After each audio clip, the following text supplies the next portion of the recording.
Hi guys, welcome back to my channel. അപ്പോൾ ഇന്നത്തെ എൻ്റെ വീഡിയോ എഗെയിൻ കുക്കിംഗ് വീഡിയോ ആണ്. ഇന്ന് ഞാൻ അധികം ലാഗ് അടുപ്പിക്കുന്നില്ലെന്ന് പറഞ്ഞാൽ ഈ വീഡിയോ ഞാൻ തനിയാണ് എടുക്കാൻ പോകുന്നത്. ഇപ്പം എൻ്റെ ഇവിടെ വീട്ടിൽ വേറെ ആരുമില്ല.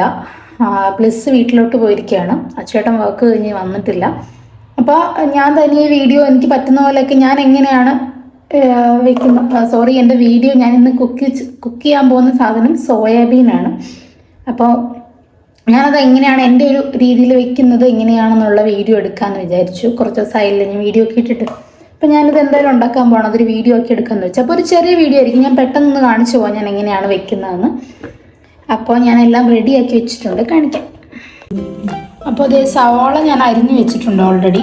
പിന്നെ സോയാ ചങ്ക്സ് ഞാൻ അരിഞ്ഞുകൊണ്ടിരിക്കുകയാണ്. കുറച്ച് ഞാൻ വെള്ളത്തിൽ കുതിർക്കാനിട്ട് വെച്ചിട്ടുണ്ടായിരുന്നു, അത് ഞാൻ അരിഞ്ഞുകൊണ്ടിരിക്കുകയാണ്. ബാക്കിയും കൂടെ അരിഞ്ഞിട്ട് നമുക്ക് കുക്കിംഗ് സ്റ്റാർട്ട് ചെയ്യാം. അപ്പം ഞാൻ കരുതി ആ സോയ ചങ്ക്സ് ഞാൻ അരിയുന്ന സമയം കൊണ്ട് ഈ കുറച്ച് ഉള്ളി നമുക്ക് വഴറ്റിയെടുക്കാം. അപ്പോൾ കുറച്ച് എണ്ണ ഒഴിക്കാം. അപ്പോൾ ഇതെന്തായാലും ആവുന്ന സമയം കൊണ്ട് ഉള്ളി വഴണ്ടി വരും, അത്രയും സമയം എടുക്കില്ല. എണ്ണ ചൂടായിട്ടുണ്ട്, നമുക്കിനി ഈ സവോള ഇതിലേക്ക് ഇടാം.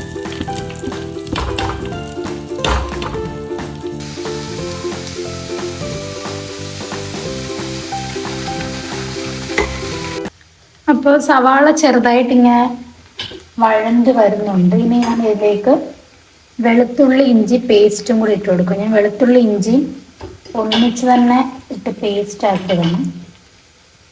അതിൽ ഇഞ്ചി കുറച്ച് ഹൈലൈറ്റായിട്ട് നിന്നതാണ് ആ ഒരു കളർ വന്നിരിക്കുന്നത്. നന്നായിട്ടൊന്നും കൂടെ ഒന്ന് മിക്സ് ചെയ്ത് ഇളക്കി കൊടുക്കാം.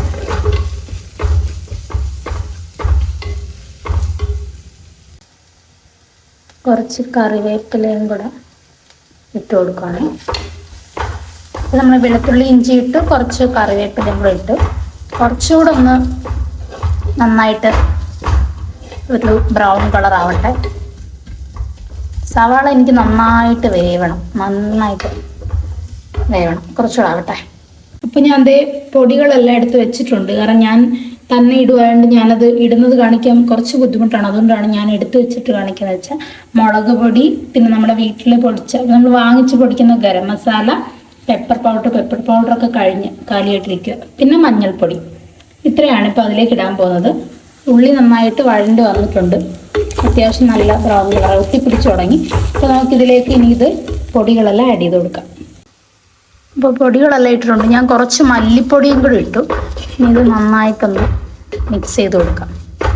ഞാൻ തന്നെ വീഡിയോ എടുത്ത് ഞാൻ തന്നെ ഇത് ഉണ്ടാക്കുന്നതുകൊണ്ട് എനിക്ക് നല്ല ബുദ്ധിമുട്ടുണ്ട്. ഒന്ന് പിടിച്ചു തരാൻ ആരുമില്ലാത്തതുകൊണ്ട്. മറ്റേ ഫോൺ വെക്കുന്ന സാധനമുണ്ട്, പക്ഷെ അതിവിടെ വെക്കാനുള്ള ഒരു ഫെസിലിറ്റി ഈ ഗ്യാസ് ഇരിക്കുന്നിടത്തില്ലാത്തതുകൊണ്ടാണ് ഇത് ബുദ്ധിമുട്ട്. പൊടികൾ നന്നായിട്ടൊന്ന് ഇതാവട്ടെ. ഇനി ഇതിലേക്ക് നമുക്ക് സോയാബീൻ ആഡ് ചെയ്ത് കൊടുക്കാം. സോയാബീൻ എന്ന് പറഞ്ഞു കഴിഞ്ഞാൽ ഇവിടുത്തെ ഒരു സ്ഥിര ഐറ്റമാണ്. ഇവിടെ സ്ഥിരം ഉണ്ടാക്കുന്ന ഒരു ഐറ്റമാണ്. കാരണം എന്ന് പറഞ്ഞു കഴിഞ്ഞാൽ അറിയാലോ, സോയാബീനകത്ത് ഏറ്റവും കൂടുതൽ പ്രോട്ടീൻ ഉള്ളൊരു സാധനമാണ്. അപ്പോൾ അതുകൊണ്ട് തന്നെ ഇവിടെ എല്ലാവർക്കും ഇഷ്ടമാണ് സോയാബീൻ ഉണ്ടാക്കുന്നത്.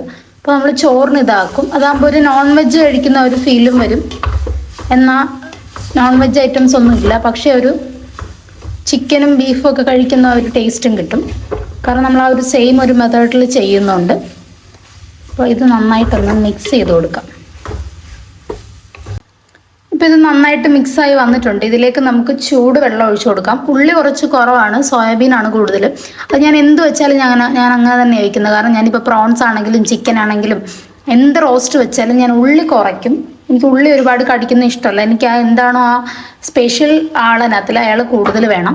അപ്പം ഞാൻ വെറും വെള്ളമല്ല, ചൂട് വെള്ളമാണ് ഒഴിച്ചു കൊടുക്കുന്നത്. അയ്യോ, സോയാബീൻ എല്ലാം വെളുത്ത് വരുന്നല്ലോ ഈശ്വര. നന്നായിട്ടൊന്ന് മിക്സ് ചെയ്ത് കൊടുക്കാം. ഇതെന്താ പഴയതുപോലെയോ? വെള്ളം ഒഴിച്ച് ഇത് ഓൾറെഡി കുക്ക് ചെയ്തിട്ട് പിന്നെ ഇതിൽ ആഡ് ചെയ്യും. മീൻസ് വേവിച്ചിട്ട് ഇതിനകത്തോട്ട് ചൂടുവെള്ളത്തിൽ വെള്ളം തിളച്ചിട്ട് അതിൻ്റെ അകത്തിലിട്ട് വേവിച്ചിട്ട് ഇങ്ങനെ ആക്കും. പക്ഷെ ഞാനിത് ഇങ്ങനെയാണ് വെക്കുന്നത്. നന്നായിട്ട് മിക്സ് ചെയ്തിട്ടുണ്ട്. ഉള്ളിയൊക്കെ അടിയിൽ നിന്ന് വരുന്നുണ്ട്. ഇനി ഇത് നമുക്കൊന്ന് തല്ലി പൊട്ടിക്കും. ഞാൻ കുറച്ച് നേരം വെച്ച് അടച്ച് വെച്ച് വേവിക്കാം. ഇപ്പം നമ്മുടെ സോയാബീൻ റോസ്റ്റ് ഇവിടെ തയ്യാറായിട്ടുണ്ട്. മഹേഷിന്റെ പ്രതികാരമോ കണ്ടിട്ടുണ്ട്, പക്ഷെ മറന്നുപോയി കഥ. അപ്പം അതിനിടയ്ക്ക് അച്ചോട്ടൻ ചോദിച്ചു മഹേഷിന്റെ പ്രതികാരം കണ്ടിട്ടുണ്ടോ. അതും സോയാബീനും തമ്മിലൊരു ബന്ധമില്ല. അപ്പം നമ്മുടെ സോയാബീൻ ഇവിടെ റെഡി ആയിട്ടുണ്ട്. ഞാൻ ചോറും പിന്നെ ഡബ്ലോളിക്ക, ഞങ്ങൾ ഡബ്ലോളിക്ക എന്ന് പറയുന്നത് ലവ്ലോലിക്ക എന്നൊക്കെ പറയും, നിങ്ങളെന്ത് പറയുന്ന തരത്തില്ല. ഡബ്ലോളിക്ക അച്ചാറുണ്ട്, പിന്നെ സോയാബീനും ഉണ്ട്. വേറെ ഒന്നുമില്ലായിരുന്നു, രസം ഉണ്ടായിരുന്നു പക്ഷെ തീർന്നുപോയി. അപ്പം നമുക്കിത് എങ്ങനെയുണ്ടെന്ന് നോക്കാം. ഞാൻ കഴിക്കാൻ പോവാണ്, ഇന്ന് ലേറ്റായിപ്പോയി ഇതെല്ലാം വെച്ച് വന്നപ്പോഴത്തേക്കും. ഞാൻ കഴിച്ചിട്ട് ഞാൻ തന്നെ എങ്ങനെയുണ്ടെന്ന് പറയാം. നമ്മൾ കുറച്ച് സോയാബീൻ എടുക്കണം, മട്ടി അച്ചാർ ഇച്ചിരി എടുത്ത് ഡബ്ലോളിക്കുന്ന ഇങ്ങനെ ഒരു കഷ്ണം എടുത്ത് ഇതോട്ട് വെച്ചിട്ട് എങ്ങനെയുണ്ടെന്ന് നോക്കാം.